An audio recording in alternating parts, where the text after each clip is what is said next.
what Psalms 119 and 67 is saying. When we went astray, we was outside of his will, but we had his word. We knew his word, and we will be able to keep his word.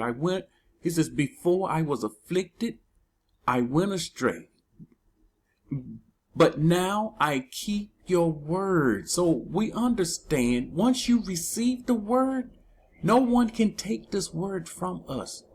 That's the reason the enemy works so hard to change his word. All right. You have to understand, I made mention that the Christians, they believe the word is in error, without error. And the camps believe the word is perfect. It's the Bible. When I say the word, I'm talking about the Bible, not his change, not his word before it was changed. I'm talking about what we read today. They think that's perfect. But you have to understand, it's a copy of a copy of a copy of a copy. And these copies, once they was copied from one language to another language, things were changed. And this is where our problem lies. It was not copied and changed correctly.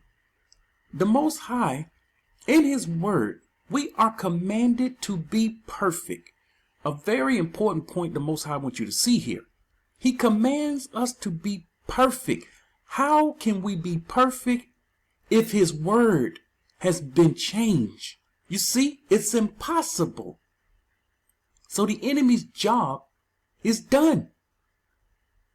Those weeds have grown into the good seeds. Remember, there was a man that went out, a good man, he sowed good seeds. And then another one sowed wicked seeds. And this is what we're dealing with today. What we have in our laps is the righteous and the wicked seed being mixed together. A righteous word and the wicked word. Because someone changed. Deuteronomy 18 and 13. You shall be perfect with Yahuah, your mighty one. See, we're commanded. You are commanded to be perfect. Now, if we had his perfect word and was following it perfectly, and we have to be all together, yes, we can walk perfect before the Most High. It's a lie when people say no one's perfect. No one's perfect. See, that's a lie. We can be perfect. We can be perfect. We're not perfect now because everything is turned upside down. But in the wilderness, 1/3 will be made perfect. 1/3 will be made perfect in the wilderness. James 1, I'm going to read verse 4. But let patience have its perfect work, that you may be perfect and complete, lacking nothing. The Most High intended for us to be perfect, complete, lacking nothing. Once again, this is something you have to change your thinking. When someone says no one's perfect, you have to explain this thing. Well, we can be perfect and we will be made perfect in the wilderness. We're not perfect now because someone changed the words of Yahuah. This has got to be understood. This is the reason someone changed the word of the Most High, and they are in trouble. Are you believing a changed word from the Most High?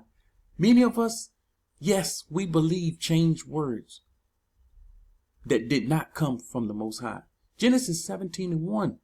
And when Abram was 90 years old, he was 99 years old, Yahuah appeared to him. The Most High appeared to Abram when he was 99 years old. We get awakened. We connect back with his Torah. We start keeping the commandments, cleaving to his covenant, keeping the Shabbats.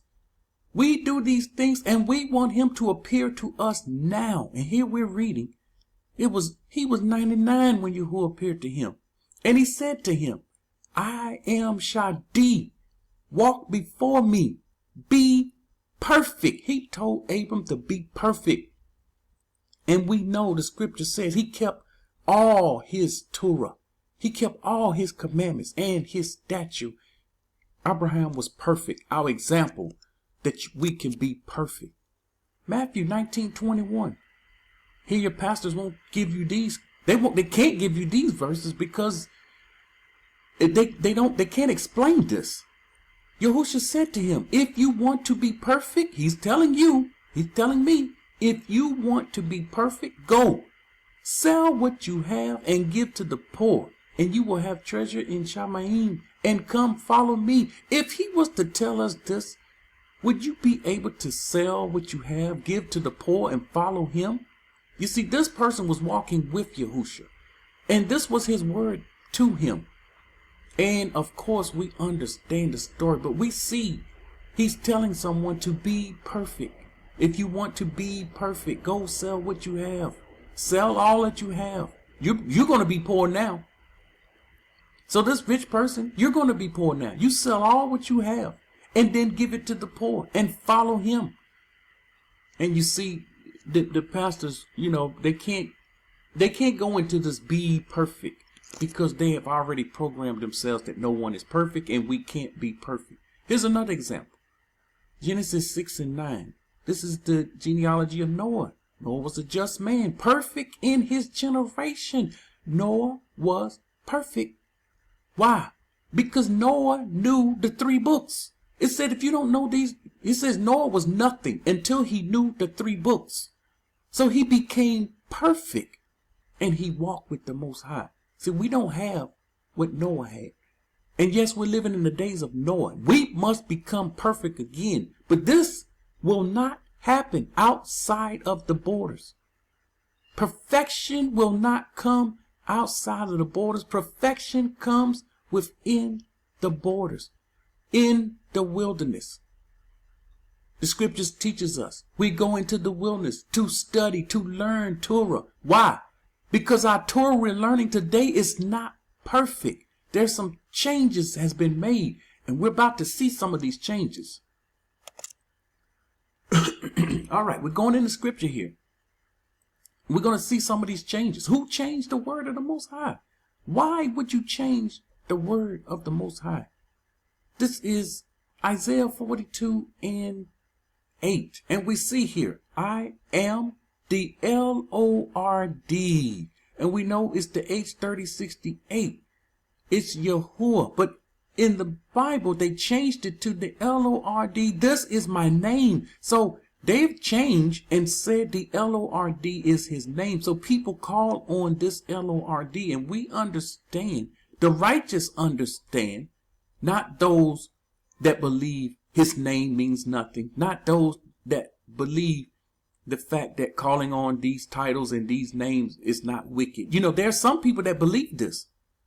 And that's what they want to believe. But the fact of the matter is these names, Lord, these names will not, and titles will not be used in the wilderness.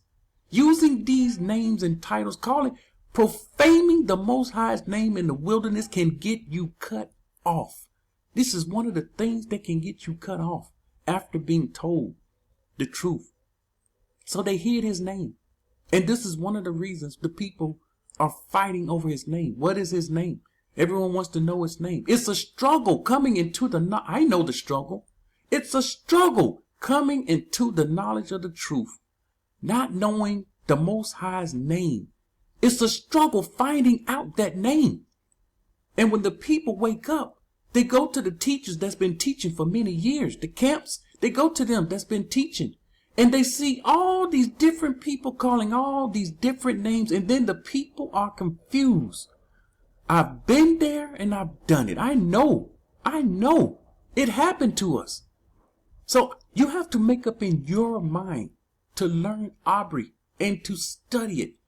Know the sound that each letter makes. Understand all of the ancient letters. And stay away from the modern Yiddish. It's Jewish. It's Jewish. And so our people cleave to that. The Jewish people hand down. And that's what they're speaking. That's what they're calling on. But we see the Most High's name here being hidden. And he did not want us to know this name. Look at this. Who changed the word of the Most High? Unbelievable. Unbelievable. Look at this. You shall commit adultery? This is laughable. Once again, in some Bibles, you open it up, it will read, you shall commit adultery. Who changed the word of the Most High. And don't tell me, oh, it's just a typo error and it just, it was an accident. Who changed the words of the Most High? It's written in many Bibles, you shall commit adultery. We understand. We understand the enemy doesn't mind you committing adultery, but the Most High said you defile yourself when you do this, and this will get you cut off. Leviticus 18:22. We know this. We know this very well. You shall not lie with a male as with a woman. It's an abomination. We know a man and a man shouldn't be together. We know a woman and a woman shouldn't be together. But somebody changed the word of the Most High. Here it is. The Queen James Bible. The Queen James Gay Bible. This stuff is not made up. So here is the story. The new version of the KJV, the KJV, it says, dubbed the Queen James Bible. Edit out all reference to homosexuality. They edit out any and all reference to homosexuality to make it homosexual friendly. And see these people going to these churches.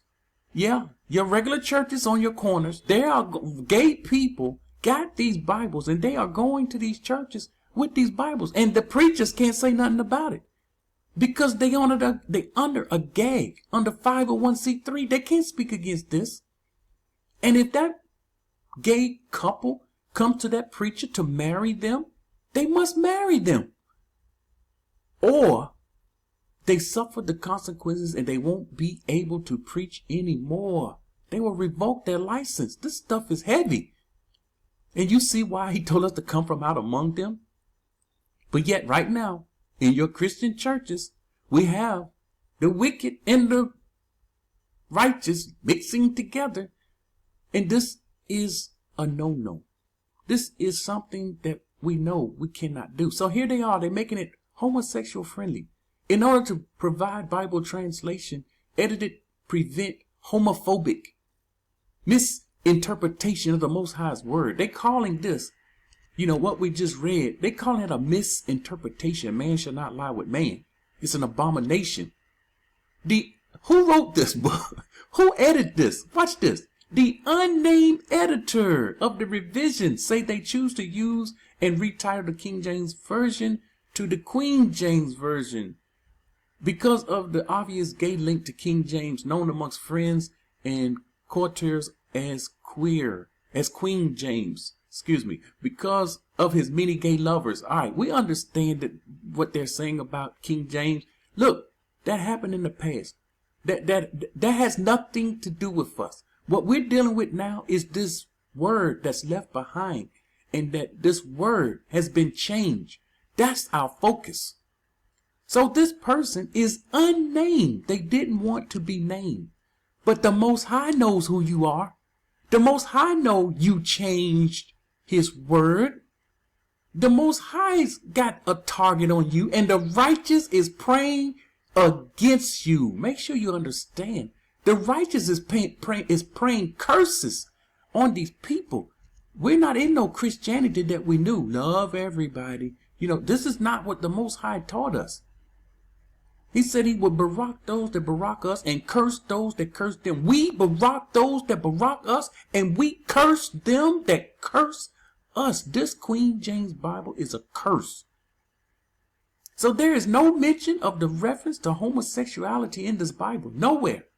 And they changed it to make it gay friendly. And the people love it. And here is a point. Their argument is there's only a few verses within the thousands dealing with homosexuality and how it's wrong. Well, here's the reason why. There's only a few verses. Our people didn't have this as a major problem. So the Most High only had to say it a few times. We wasn't dealing with this. This was gooey. This is the darn Greeks. They were wicked as wicked can be. They the ones was dealing with this mess. Our problem was worshiping other mighty ones, trying to be like gooey and worship the things gooey worship and do the things gooey does. This was our problem and not homosexuality.